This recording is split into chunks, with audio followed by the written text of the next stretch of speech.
আল্লাহ রাব্বুল আলামিন এই সৃষ্টি জগতে এক একজন নবী পয়গম্বরকে এক একটা মর্যাদা দিছে। আল্লাহ কারোর সঙ্গে কথা বলছে, কাউকে আল্লাহ রাস্তায় কোরবানি করে দিছে, কাউকে দোস্ত হিসাবে আখ্যায়িত করা হয়েছে, কাউকে বন্ধু হিসাবে আখ্যায়িত করা হয়েছে। কিন্তু শান এবং মান আমার আপনার নবীর। হজরতে নূহ আলাইহিসসালাম 900 বৎসর মানুষকে দাওয়াত করছে আল্লাহর পথে, একজনও মুসলমান হয়নি, একজনে কি ঈমান আনে নাই। আবার আমার আপনার নবী মাত্র 23 বছর, মক্কার জীবন 13 বছর, মদিনার জীবন 10 বছর, 23 বছরে একত্ববাদের দাওয়াত দিছে। সারা পৃথিবীময় এই দাওয়াত পৌঁছে গিয়েছে। যেখানে মানুষ আছে সেখানে মুসলমান আছে। তো শান। আবার আমার আপনার নবী বলেছে, আমার এত উম্মত হবে, হাসরের মাঠে যখন সব একত্রিত হবে, অন্যান্য নবীরা কেউ 5 জন, কেউ 7 জন, কেউ 200, কেউ 500, কেউ 700 উম্মত নিয়ে দাঁড়ায় থাকবে। কারণ যে যে দলের লোক, দল আছে না আলাদা, যেই পয়গম্বর সেই পয়গম্বরের অনুসারীদেরকে নিয়ে পয়গম্বর এক জায়গায় থাকবে। আর তিনি বলল পুরা মাঠ আমার উম্মত থাকবে, আমার ডঙ্কা বাজতেই থাকবে। শান এবং মানটা কি? মুসা নবী, মুসা আলাইহিসসালামের সঙ্গে তুর পাহাড়ে আল্লাহ কথা বলছে, প্রতিদিন 1001 কথা বলছে, দীর্ঘদিন কথা বলছে। এই কথা বিভিন্ন জায়গাতে আসতে, একদিন দেখে যে খাজির গাছের থেকে কথা বাইর হচ্ছে, খেজুর গাছ। তো মুসা নবী দৌড়ে যায়, পাঁচা করে দৌড়ছে যে আল্লাহরে ধরে ফেলাছে, কি যে খেজুর গাছ পাঁচা। আল্লাহ কাজে তুই পাগলামি করিস না, আমি তো খেজুর গাছ না যে তুই আমার জড়ে ধরলি। কথা বাড়াচ্ছে, কথা বাড়াতে পারে যেখান থেকে, কিন্তু আমি খেজুর গাছ না। তো দীর্ঘদিন এইরকম করার পরে হজরত মুসা আলাইহিসসালাম খালি বলতো রব্বি আরিনি, আল্লাহ আমি তোমার দেখবার চাই। এই যে কথা বাইর হচ্ছে, এখান থেকে কথা হয়, ওই গাছের থেকে কথা হয়, এই গাছের থেকে কথা হয়, আমি তোমাকে দেখবার চাই। আর আল্লাহ কইল লান তারা আনি, কয় তুমি কোনো অবস্থাতে আমার দেখবার পারবে না। মানুষ যদি বোঝে, প্রত্যেক মানুষের জ্ঞান আছে, এমন কোনো মানুষ নাই যে তার জ্ঞান নাই। একজন পাগল যে তারও জ্ঞান আছে। তো দীর্ঘদিন খালি আল্লাহকে দেখতে চায়। আর আল্লাহ বলল তুমি আমাকে দেখতে পারবা না। উনি ওনার রাজ্যে এসে বলে মানুষের কাছে আমি আল্লাহর সাথে কথা বলে আসি, কথা বলি। তোরা বিশ্বাস করে না, তোর আল্লাহ যদি দেখাবার পারো তোমার আল্লাহরে, তাহলে আমরা ঈমান আনব। সব একসঙ্গে একত্রিত হয়ে 80 জন নেতা, 70 থেকে 80 জন নেতা নিয়ে তুর পাহাড়ে গেছে আল্লাহরে দেখাবে। আর মুসা নবী অনড়, আজকে দেখবই 70,000 পর্দা বেড়ার অপোজ পাশ থেকে কি একটা শস্যের 70,000 ভাগের 1 ভাগ নূর নিক্ষেপ করছে, আল্লাহর নূর। তাতেই এমন অবস্থা যে 80 জন লোক নিয়ে গেছিল, ব্যক্তি মরছে, ব্যক্তি কি মারা গেছে। মুসা আলাইহিস সালাম বেহুশ হয়ে গেছে, তুর পাহাড় পুড়ে কয়লা হয়ে গেছে। আল্লাহর নূর, এই শান মান একটু সামান্য চিন্তা করলেই ধরা পড়ে যাবে। যে শান কি উচ্চ শান, আর কি আমার আপনার নবী কি কি জিনিস।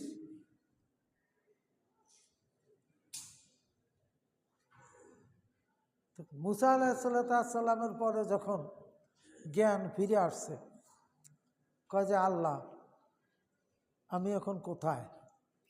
মানে নূরের ঝলকে জ্ঞান হারিয়ে বলছে, জ্ঞান ফেরার পরে বলছে আমি কোথায়? আল্লাহ কা আপনি তো তুর পাহাড়ে আছেন। তাকায় দেয় সব কয়লা হয়ে গেছে।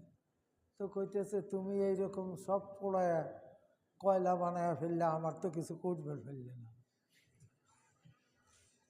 আল্লাহ কয় হে মুসা, তোমার ভিতরে যদি আমার দোস্তের নূর না থাকতো, তুমি মুসের পোড়ায় আমি কয়লা বানায় আছে দিত। তো যে আল্লাহর নূরে, এবং পরে 80 জন লোক মরে গেছে।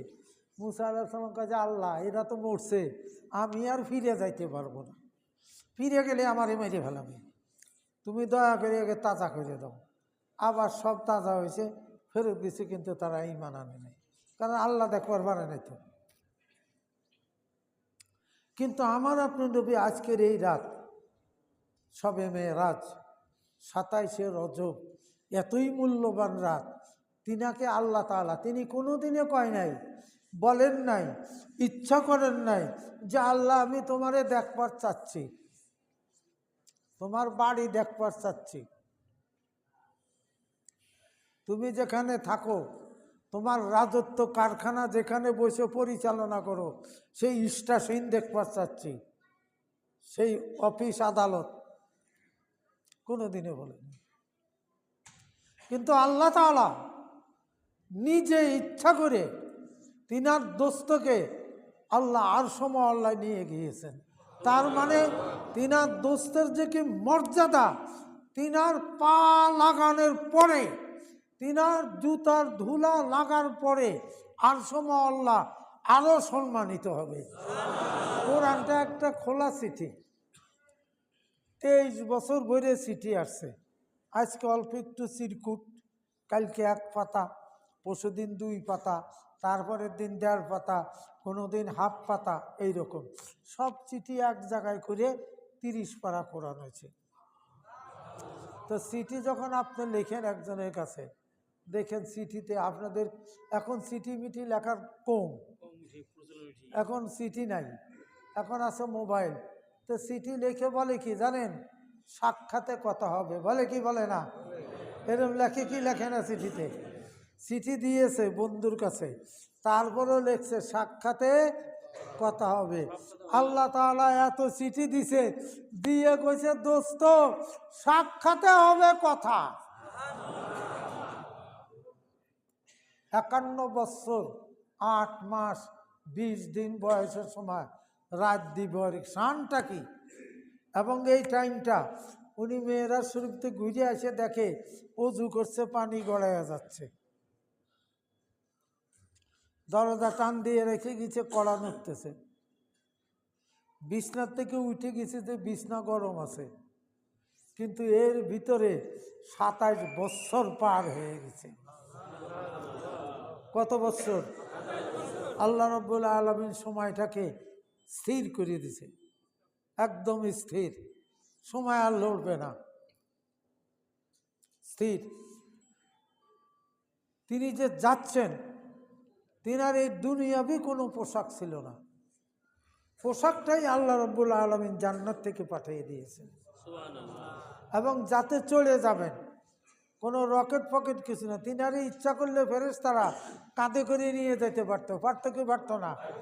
পারতো, হ্যাঁ, কিন্তু তা নেন নাই। কারণ তাহলে বুঝতে হবে ফেরেশতার থেকেও মর্যাদা বেশি। কারণ মর্যাদা কিরকম, যে তিনাকে যখন ডাকবে ঘুমিয়ে আছে, তন্দ্রার মতো লেগে আছে, আল্লাহ অর্ডার দিল জিবরাইল আমার দোস্ত বিশ্রাম নিচ্ছে, খুব কথা চিন্তা করবে, তুমি যে দরজা ধাক্কা বানা, কড়া নাড়বা না, ডাকাডাকি করবা না। কথা হলো আপনার দোস্তকে আমি কিভাবে ডাকবো? একজন মানুষ যদি ঘুমায়, তাকে তো একটা কিছু সংকেত দিতে হবে, নাহলে সে কীভাবে জাগবে? আল্লাহ কয় তোমার জিভা আমি ঠান্ডা করে তৈরি করছি বরফের মতো, তোমার জিভা দিয়ে আমার দোস্তের পায়ের তালুতে জিভা লাগাবা, তাতে ঠান্ডা লাগলে আমার দোস্তের ঘুম ভেঙে যাবে। হযরত জিবরাইল আমিন তিনি জিভা লাগানোর পরে আল্লাহু আকবার বলে এক চিৎকার দিয়ে উঠল। তখন আমার আপনার নবী বললেন, কি শান্তি না ভাই জিবরাইল, কি ব্যাপার, তাইলে ঘুমাচ্ছে না? তাইলে কি জিবরাইল যে ওখানে যাবে, জিবরাইল যে দেখবে, তো দেখবে না? জিবরাইল আসে কি উড়াউড়ি করতো নাকি ওনার দরবারে? হ্যাঁ, উড়াউড়ি করতো না কোনো রকম তাড়াহুড়া করতো? নাকি আমার আপনার নবী উঠে দাঁড়ায় জিবরাইলে সালাম করতো? এমন কোনো প্রমাণ আছে? নাই। জিবরাইল বলে, ইয়া রাসূলুল্লাহ, আমি এত নবী পয়গম্বরের কাছে আসছি, কিন্তু আপনার যে শান আর মান মর্যাদা, এইরকম শান মান আমি আর কোনো নবীর দেখি নাই। তুমি কি দেখলে? আমি আপনার কদম পাখি চুম্বন করার সাথে সাথে আরশ মহল্লা দেখে ফেললাম, যে আল্লাহর আরশ মহল্লা আপনার কদম চুম্বন করার সাথে সাথে দেখলাম, তো যা কোনোদিন দেখি নেই। হযরতে দেহলিয়া কালবি নামক একজন সাহাবা ছিল, খুব সুস্বাস্থ্যের অধিকারী। হযরতে জিবরাইল আমিন অধিকাংশ সময় আল্লাহ রসুলের দরবারে আসতো ওই দেহলিয়া কালবি। কি ওই দেহলিয়া কালবি সাজিয়ে, আপনারা যারা হজ করতে গেছেন দেখেন না, মসজিদে নববীতে দক্ষিণ দিক ফিরে হইল নামাজ পড়ে, তো উত্তর পাশ, পূব পাশ একটা দরজার নামই আছে বাবে জিবরাইল, যেখানে নাকি আপনার হাজী সাহেবরা ওই যে রিয়াজুল জান্নাত যে জায়গা, তারা এটা 2 রাকাত করে নামাজ আদায় করে, এর সামনে কিন্তু লম্বা মসজিদ আছে। রিয়াজুল জান্নাতের সামনে মসজিদেরই আছে না, আছে, এবং তার ওই উত্তর পাশের দরজা, ওই দরজার নাম হইল বাবে জিবরাইল, লেখা আছে। তো ওই দরজা দিয়ে হযরত জিবরাইল ঢুকতো। অন্যান্য সাহাবা কেরাম যেইভাবে বসে থাকতো, হযরত জিবরাইল আমিনও কলজের ওইভাবে বসে থাকতো। তার কারণ এই যে একদিন হযরত ইমাম হাসান এবং হুসাইন আলাইহিসসালাম দেহলিয়া কালবি আল্লাহর রসুলের দরবারে আসছে। বাস ওনরা 2 ভাই তো ঠিক পেয়েছে, জানছে যে ও তো জিবরাইল, তখন ওই যায় পকেটে হাত দিতেছে। এখন দেহলিয়া কালবি খালি সরতেছে যে খালি পকেট, 2 ইমাম আমার পকেটে হাত দিছে, হাই সব্বনেশে কাম, বেজ্জতি, খালি পকেট। কোনো রকম ইতস্ত করে ইয়া রাসূলুল্লাহ আমি গেলাম, সালাম আলাইকুম দিয়ে পাইছিল। পরে আল্লাহ অর্ডার দিল, জিবরাইল আমার দোস্তের দরবারে গেলে ওই যেহেতু ওনার 2 নাতি ছেলে আছে, পকেটে করে কিছু নিয়ে যাইও, তিনাদের সম্মানার্থে। তো জিবরাইল এত বড় ফেরেশতা, আর আমার আপনার নবীর মান শান, যে কোনোদিন আমার আপনার নবী উঠে দাঁড়ায় জিবরাইলের সম্মান প্রদর্শন করে নাই, বলকে জিবরাইল ওই দরজা দিয়ে ঢুকতো, সালাম দিতে দিতে ঠুকতে আইসে অন্যান্য সাহাবাদের মতো ওই ভিড়ের মধ্যে বসে পড়তো। আল্লাহ রসুল জানতো যে জিবরাইল, আর মানুষ দেখতো ওই দেহলিয়া কালবি, নাম কি? দেহলিয়া কালবি বসে আছে, আসলে জিবরাইল বসে আছে। যার কারণে যে বোরাকে উঠতে যাবে, শান কে দেয়? আল্লাহ দেয়। মান কে দেয়? আল্লাহ দেয়। ইজ্জত কে দেয়? আল্লাহ দেয়। সম্মান কে দেয়? আল্লাহ দেয়। তা আল্লাহ যদি দেয় কারো সম্মান মর্যাদা, তা অবশ্যই মানুষ হিসাবে, সৃষ্টি হিসাবে আমাদেরও দায়িত্ব উচিত হবে তাদের মর্যাদা দেওয়া। যখন তিনি অজু করলেন, পোশাক পরিধান করলেন, কেউ জানে না তিনার স্ত্রীর কাছ থেকে উঠছেন, তিনিও জানেন না, তিনি ঘুমিয়ে আছেন। 2 রাকাত নামাজ আদায় করলেন, বোরাকে উঠবে একটা ঘোড়ার মতো সওয়ার, একটা রকেট উঠবে। আর সেই ঘোড়া কয় আমি ওনারে নিব না। কি তুমি জানো কে? জিবরাইল এবং মিকাইল। আল্লাহ দেখেন কি শান, যে আল্লাহ ইচ্ছা করলে ওই জান পাঠায়া দিয়ে তিনার দোস্তকে নিয়ে যেতে পারত, তা কিন্তু নেন নাই। তা না নিয়ে 2 জন স্কট গার্ড, যে আমার দোস্তরা বাড়িতে নিয়ে আসবি গাড়িতে করে, আমার দোস্তকে ঘরের থেকে বাইর করে নিয়ে আসবা, আবার ঘরে নিয়ে দিয়ে আসবা। শান। বোরাক কয় যে আমি জানি ওনার এত মর্যাদা, এত স্থান, এত উচ্চ স্থান, উনি আল্লাহর দরবারে যাচ্ছে আমি জানি। তো উনি যদি কথা দেয় যে কাল কিয়ামতের ময়দানে তিনি আমার পিঠে সওয়ার হবে, এই রকম যদি আমাকে কথা দেয় তাহলে আমি রাজি। আল্লাহ রসুল আমার আপনার নবী, সারা কায়নাতের নবী, মুচকে হেসে সদয় যাপন করলেন যে হ্যাঁ আমি তোমার পিঠে চড়ব। বোরাক খুশিতে একদম ফুলে উঁচু হয়ে গেল, উঠতে গেছে। শান কি দেখেন, এইরকম একখানা কাঠের টেবিলের মতো একটা কিছু আছে, তিনার কদম পাকের নিচে দাঁড়াইল। আল্লাহ রসুল তার উপরে কদম পাক রেখে বোরাকে উঠলেন। ঘোড়ার পিঠে উঠতে দেখেন না, ঘোড়ার পেটের কাছে কি পাওদানি থাকে, তারপর পাও দিয়ে লাফ দিয়ে ধরে ওঠে ঝাঁকি দিয়ে। কি তো উনি ওই টুলের পর পা রেখে কদম পাকে রেখে উঠলেন ঘোড়াকে। উঠে জিজ্ঞাসা দেখলো যে টুল, বলে এই তুমি কে? কারণ এই মিশনটা এত গোপন মিশন যে কেউ জানে না। সব সময় তো কি স্থগিত, সময় চলছে না, সময় কি চলতেছে না, বন্ধ, ঘড়ি বন্ধ। কইল আমি আপনার এই বংশধর, আমার নাম আব্দুল কাদের, আজকে এই মহাপবিত্র ক্ষণে আমার নাম ডাক পড়েছে। আমার আপনার নবী দোয়া করলেন যাও তুমি আমার বংশধর, আজকে তোমার কাঁধে পা রেখে আমি বোরাকে আরোহণ করলাম। জমিনের উপরে কিয়ামত পর্যন্ত যত ওলি আল্লাহ সৃষ্টির প্রথম থেকে শেষ পর্যন্ত সব অলিদের উপরে তোমার পা থাকবে। বলেন আল্লাহ। তো এই শান কে দেয়, এই মান কে দিছে? এখন এর বিরুদ্ধে সংগ্রাম করে পৃথিবীর মানুষ কিছু করতে পারবে?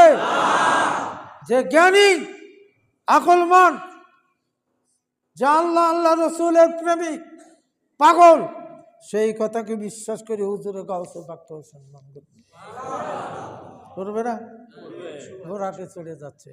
কি শান আমার আপনার নবী, কি মান। বাবা আদম হইতে শুরু করে ঈসা আলাইহিসসালাম পর্যন্ত সব পয়গম্বরদের আল্লাহ বাইতুল মুকাদ্দাস জেরুজালেম মসজিদে একত্রিত করছে, এবং সবাই উঠে দাঁড়ায় আমার আপনার নবীকে সালাম দিছে, সাদর সম্ভাষণ। আজকাল মিলাদ পড়ে বসে বসে সালাম দেয় বসে বসে।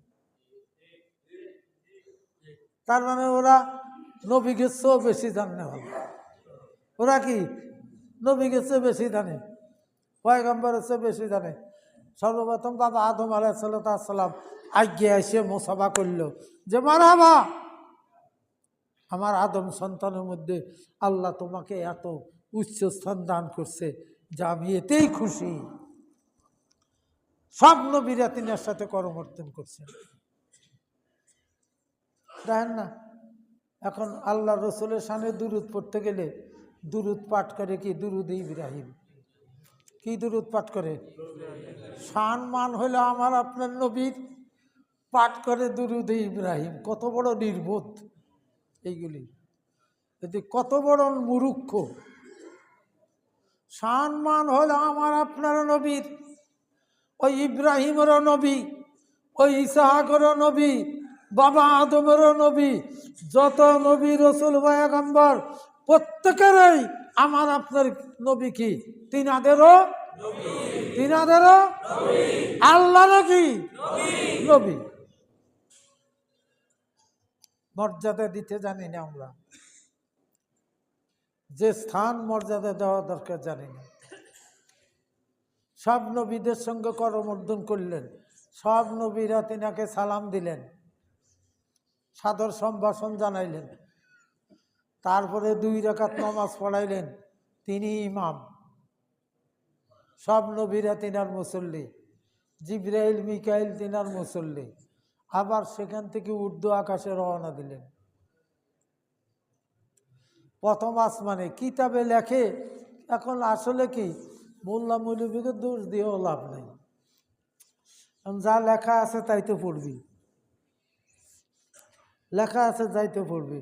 যে প্রথম আসমানের দরজা খোলে না ফেরেশতারা, জিবরাইল যে ধাক্কা ধাক্কি শুরু করে দিল, জিবরাইল মিকাইল। আল্লাহ রসুল দাঁড়ায় রয়েছে, বোরাক দেয়, তাই হয় নাকি? কোন তো দেখে, হ্যাঁ? পুরা লাইন ক্লিয়ার না করলে কি গাড়ি ছাড়ে? জোরে বলেন। আপনার রাজবাড়ি থেকে ট্রেন ঢাকা যাবে, রাজবাড়ি থেকে পাঁচুরিয়া, ফরিদপুর, একদম ভাঙ্গা ঢাকা পর্যন্ত লাইন ক্লিয়ার নিয়ে, সব লাইন ক্লিয়ার যে তুমি যাও, আল্লাহ দাওয়াত করে নিচ্ছে, ফেরেশতারা দরজা খুলবে না। তাকে কি বাপের সম্পত্তি? আসমান কার? আল্লাহর। আমার আপনার নবী গেছে 12,000 ফেরেশতা লাইন ধরে দাঁড়ায় তিনাকে ওয়েলকাম, সাদর সম্ভাষণ জানাইছে। প্রথম আসমান, দ্বিতীয়, তৃতীয়, চতুর্থ, পঞ্চম, ষষ্ঠ, সপ্তম। সপ্তম আসমানে যাওয়ার পরে তো অগণিত ফেরেশতা লাইন ধরে তিনারে কি সাদর সম্ভাষণ জানাচ্ছেন। বালাগাল্লা বিকামালিহি কাসাবাদুজা বিজামালিহি হাসনাত জামিউ খিসালিহি সাল্লু আলাইহি ওয়া আলিহি। সেখানেও ফেরেশতারা তিনাকে, তিনা এবং তিনার পবিত্র বংশধর, যিনাদেরকে কোরআনের ভাষায় আহলে বাইত বলা হয়। কি বলা হয়? আহলে বাইত। তিনার পবিত্র বংশধরদের প্রতিও ফেরেশতারা সেই কি সপ্তম আসমানে বাইতুল মামুর মসজিদ, সেই এলাকায় তিনাকে সাদর সম্ভাষণ ওয়েলকাম জানাইছে। লাইন ধরে দাঁড়ায় হাজার হাজার ফেরেশতা। প্রথম আসমানে 12,000, দ্বিতীয় আসমানে 12,000, এইরকম ফেরেশতার সংখ্যা বাড়তেই ছিল। সেই মসজিদেও তিনি নামাজ 2 রাকাত নামাজ আদায় করছেন। বাইতুল মামুর, ঠিক কাবাঘর সোজা বাইতুল মামুর, ওই সোজাই আরশে মুআল্লা।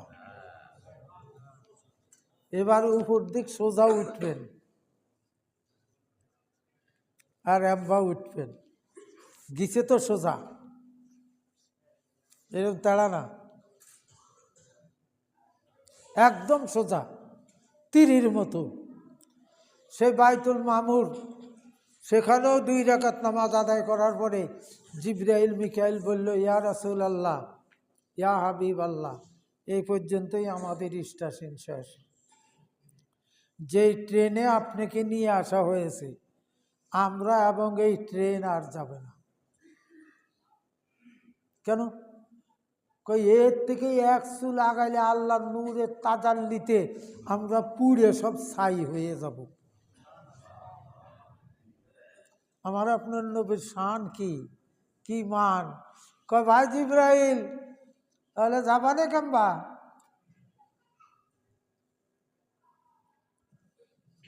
কয় যিনি দাওয়াত করছে তিনিই নিবে। চলে আসলো একটা উড়ন্ত চেয়ার, সিংহাসন, রফ রফ উড়ন্ত। এখন কেউ যদি কয় যে এটা বিশ্বাস করি না, বিশ্বাস করবি কেমবা? সুলাইমান আলাইহিসসালামের সিংহাসন ছিল, রাজমহল 70 মাইল স্কয়ার, এ পুরাটা উড়ে যেত। ইঞ্জিন নাই, কল নাই, কবজা নাই, কিছু নাই, একলাই উঠতে। তো এটা যদি সম্ভব হয় তো এটা সম্ভব না। তো সুলাইমান আলাইহিস সালামের মর্যাদাই বড় না আমার আপনার নবীর সম্মান বড়?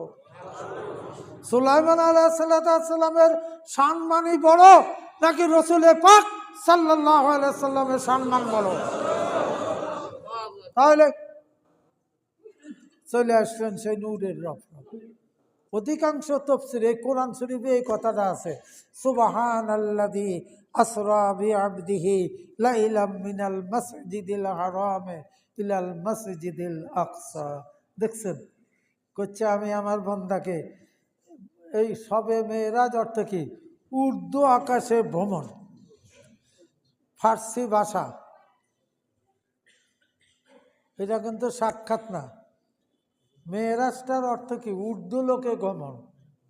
তারপরে তো সাক্ষাৎ হয়েছে আল্লাহ রসুলের আল্লাহর সঙ্গে। তিনি উঠলেন সেই চেয়ারে, সিংহাসনে, বাস এটা উঠতে লাগলো উঠতে লাগলো। আলোর জগৎ, আলোর জগৎকে ভেদ করে ওই নূরে মোহাম্মদের আলো ছিটকে একদম আরশ মহল্লার কাছাকাছি পৌঁছে গেলেন। চেয়ার যায় এক জায়গায় দাঁড়ায় না। নূরের পরশ পাইতে আমার আপনার নবীকে আল্লাহ তাআলা সাদর সম্ভাষণ জানাইছে, ওয়েলকাম। তিনার দোস্ত আসতেছে আল্লাহর ঘর দেখবার, আল্লাহর ঘর বাড়ি সব দেখবি না। তো এইরকম নূরের পরশ, তিনার কদম পাক থেকে জুতা পাক খুলতে গেছেন। আল্লাহ অর্ডার দিল, দোস্ত না না, আপনি জুতা পায়ে দিয়ে আসবেন। আপনার জুতার ধুলা লাগলে আমার আরশ মহল্লার মর্যাদা আরো বেড়ে যাবে। তা আপনাদের কাছে আমার জিজ্ঞাসা, পায়ের কি দাম? যেই পায়ের জুতার ধুলা লাগলে আরশ মহল্লার মর্যাদা বেড়ে যায়, সেই নবীর পবিত্র বংশধর, ওই দেহের রক্ত মাংস হাড্ডি চেহারা, ওই বিলাট যার শরীরে আছে, তিনার পা যেখানে লাগে সেইটা কি আরশ মহল্লা থেকে কম হয়? ধরে বলবেন কম হয় না। কেন সম্মান করি? সেই জাত পাকের কদম এখানে। আরশ মহল্লার চেয়ে বেশি মর্যাদা। কোন নাদান দেখতে পারলো কি পারলো না, কোন নাদান পছন্দ করলো কি করলো না, ওইসব কসুর খবর আমাদের কাছে নেই। কি আমরা বুঝে শুনেই আছি। দোজকে যাব তোকের মশলা মতো? হ্যাঁ, তোকের মশলা মতো। হ্যাঁ, দোজক তো বানাইছে, দিবে তো, অসুবিধা কি আছে? তখন হযরত আবু বকর সিদ্দিকের আওয়াজ, কণ্ঠে আওয়াজ আসলো যে ইয়া রাসূলুল্লাহ, আপনি একটু দাঁড়ান। কেন দাঁড়াবো? আপনার আল্লাহ নামাজ আদায় করতেছে। আমরাই তো আল্লাহর সালাত আদায় করি, আল্লাহ আবার সালাত আদায় করবে। আপনার আল্লাহ আপনার সালাত আদায় করতেছে। কি কথা, কি ভেদ! হযরত আবু হুরায়রা বলতো, মেরাজ শরীফের 2-1 ঘটনা আল্লাহ রসুল বলছে, যদি আমি বলি তা আমার গর্দান কেটে ফেলবে। কারণ তাফসীর কারকরাও তো ওই জায়গায় যায়, ইনদা সিদরাতিল মুনতাহা ইনদাহা জান্নাতুল মাওয়া ইয ইয়াগশা সিদরাতা মা ইয়াগশা মা যাগাল বাসারা মা তাগা লাকাদ রাআ মিন আয়াতি রাব্বিহিল কুবরা। একে আমাদের গপ্প না, আল্লাহর কালাম। আল্লাহর কালাম, আল্লাহই তো করছে ইস্টাসিন। আল্লাহ ইস্টাসিন বর্ণনা করতেছে। ঘরের থেকে বাইরে বাইতুল্লাহ তো বাইতুল মুকাদ্দাস, তারপরে শুরু হলো উর্দু আকাশে গমন, সেই একদম সিদরাতুল মুনতাহা বাইতুল মামুর, সেখান থেকে শুরু হলো আরশ মহল্লার দিক যাওয়া। আমার আপনার নবী জুতা ভাই দিয়ে এগিয়ে যেতে লাগলেন। আল্লাহ এগিয়ে এসে তেনাকে সালাম দিছে। তিনি আল্লাহরে দেখছেন কি দেখেন নাই? অনেক নির্বোধে কয় যে দেখে নাই। আর আমি যদি কই যে আমি একটা তফসিরে দেখছি, তফসির কারকটা বহুত হুড়াহুড়ি করে ফাকানা কাবা কাউসাইনে আও আদনা, এই আয়াতের তফসির করবে যে সব কয় কি, একটা ধনুকের মধ্যে তীর সেট করলে যেই অবস্থা, আল্লাহ আর আল্লাহর রসুল এরকম হয়ে গেছে। এটা তো আমাদের গপ্প না। পারা নম্বর 27 সূরা নাজম, ফাকানা কাবা কাউসাইনি আও আদনা। এর তাৎপর্য পৃথিবীর মানুষ কি জানবে? আল্লাহই জানেন আর আল্লাহর রসুল জানেন যে কি। এক বর্ণনাকারী বলছেন আল্লাহ এবং আল্লাহর রসুল হাঁটুতে হাঁটু লাগাইয়া সামনাসামনি বসে গেছে। আরেক বর্ণনাকারী বলছেন আল্লাহ আল্লাহ রসুলের পিঠের পর হাত বুলিয়ে দিছে। আরেক বর্ণনাকারী বলছেন আল্লাহর রসুল ঘুরে ঘুরে আরশ আল্লাহ দেখতে লাগলেন আয়নার মতো। আল্লাহকে তো দেখেন নাই, যেই দিক তাকাইছেন বারবার নিজের পথির ছবি তিনি দেখতে পেয়েছে।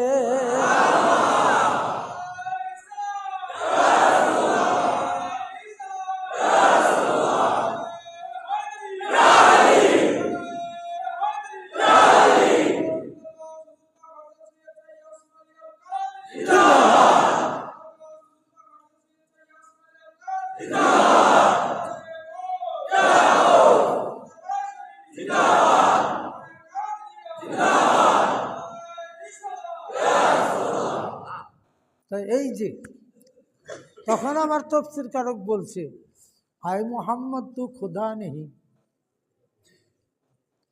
লেকিন খুদা সে জুদা নেই। কারণ তফসির কারকরা তো আই কোরআন, কোরআন তো এই কোরআন। তা আমাদের মানুষের তো জ্ঞান সীমিত। কোরআন সম্পর্কে আমরা কি জানি? অনেক মৌলবীরা কয় দেন বক বক করে, দাড়ি কিন্তু এতটি আছে মুখে, একেবারে খেরের বোঝা 5 বোঝা। তাহলে ভাই কোরআন হাদিসে নাই বলে কি বলে না? তার মানে ও কোরআন গুলা খায় ফেলেছে আর ও খুঁজে পাইতেছে না। আহলে বাইত কোরআন হাদিসে নেই। আহলে বাইত না থাকলে তো কোরআনই থাকবি না। যতদিন আহলে বাইত আছে ততদিন কোরআন আছে, যতদিন কোরআন আছে ততদিন আহলে বাইত আছে। একটা আরেকটার সঙ্গে এইরকম ভাবে জড়িত, আলাদা না। আমার আপনার নবী আল্লাহর সঙ্গে 90,000 কথা বলছে। 30,000 শরিয়ত, 30,000 মারেফাত, 30,000-এর খবর কেউ জানেই না। এই খবর কলিতে কিছু থাকেই না, কিছুই থাকবে না। তা আমার আপনার নবী শান কি মান, এই সব তিনার উম্মত। যে একবার কলমা শরীফ পাঠ করছে সে জান্নাতে যাবে। আর যে ওই নবীর সঙ্গে পীড়িত করে এখানে খোদাই করিয়া ফেলাইছে, কয় প্রেম করছে, হাতের মধ্যে কি পোড়ায়া নাম লিখে নেয়। আমি অনুরোধ করব পোড়ায়া ভিতরে নাম লিখে নিবেন মুহাম্মদ সাল্লাল্লাহু আলাইহি ওয়াসাল্লাম। এছাড়া উপায় নাই, তিনার বংশধর ছাড়াও উপায় নাই। এই যে আমরা এখানে আছি, আমার হুজুর পাক, মুর্শিদ পাকরা, মালিক পাকরা আমরা যাই বলি, আমরা তো সাধারণ ভাষায় বলি হুজুর পাক, মুর্শিদ পাক, মালিক পাক। এই তো সাধারণ ভাষা, আমরা তো জানি। শোনেন, আমার হুজুর পাকরা যে কি যদি আমরা জানতে পারতাম তো এখানে খানকা শরীফ থাকতো না। এই সব মানুষ চাইতে খাইয়া পুকুর বানিয়ে ফেলাইত। জিব্রাইল যেরকম রসুল পাকের কদম পাকে চুম্বন করছিল, আমার হুজুর পাকরা আওলাদে রাসূল, ওই ব্লাড তিনাদের শরীরে। এটা যদি আমরা জানতে পারতাম কি আল্লাহর রসুল যে কি আমরা জানি নাকি? জানে তো আল্লাহ।